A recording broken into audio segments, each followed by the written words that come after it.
the best piece of advice I would give people, if you're in a speculative market, not necessarily a utility driven market, but a speculative market, people dollar cost average in, like they get that, right?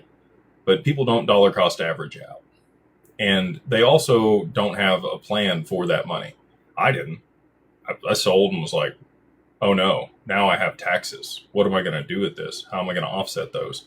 Oh no, it was in my personal name. Like, you don't have those epiphanies until there's a problem.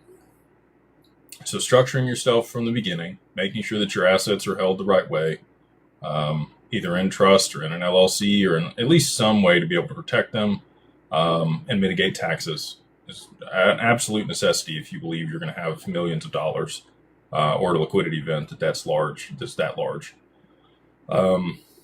Lows, there was multiple that I wrote up, and I was like, oh, well, I'll sell a little bit when it gets a little bit higher.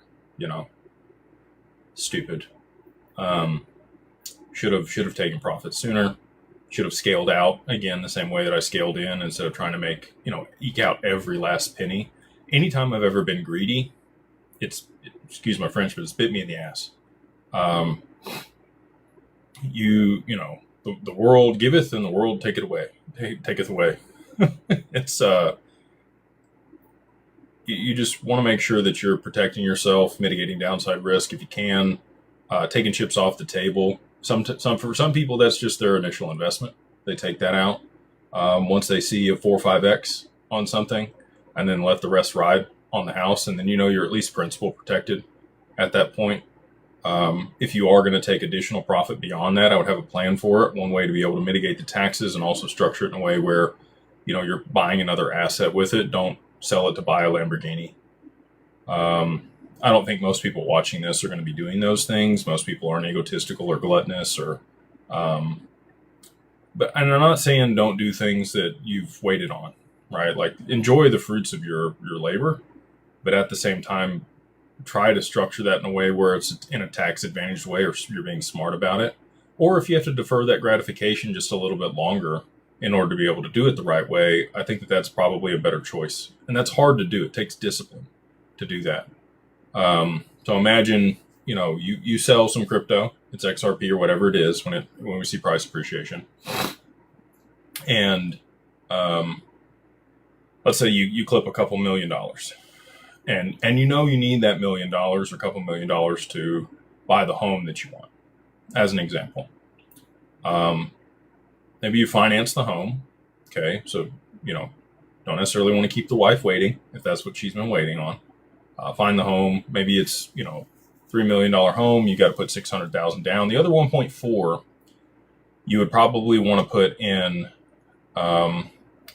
some type of multifamily property or real estate or something to be able to offset the tax implications that you just had through a cost seg analysis on the property. Or you could put it in an opportunity zone. Opportunity zones get 100% right off the first year. You got to hold them for 5 years. And then you can, roll out of them at the end and use a 1031 to be able to continue to defer the taxes. So, work with professionals, find professionals to be able to help you navigate that. But understand what you're going to do with the profits you're taking, have a plan beforehand, and have multiple plans. Okay. There's a lot of people that have just one expected outcome, like the Dana person that says it can't get to $10. They're going to sell at $8. Okay. If the chart gaps to $100, that person's not going to have a plan for that amount of money. So have a couple different plans, have contingencies depending on the different outcomes that are going to take place. I'm confident in the outcome that I believe is going to take place, and that's what I've planned for. But that doesn't mean I don't have plans for lesser price appreciation if that's the way that it goes.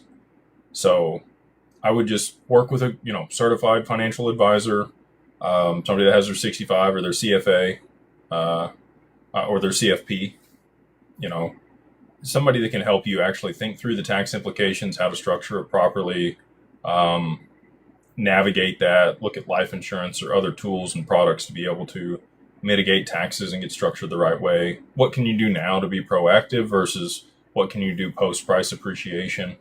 You're going to be a philanthropist one way or the other.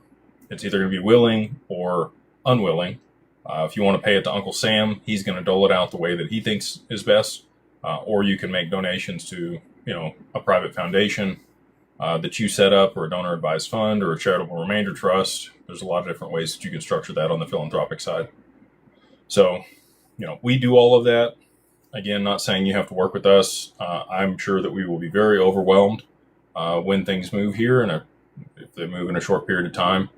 We've done good to, staff up and build systems that are scalable, but there will still be frictions. It will take us time to get through everybody if there's, a rush toward the door. But we will absolutely do our best to navigate that if that's the outcome that takes place. So we're here for you if you want to use us, but there are other great professionals that are out there. We just try to aggregate them and make it very easy and streamlined to get access to the right people that do have the actual expertise to be able to help you.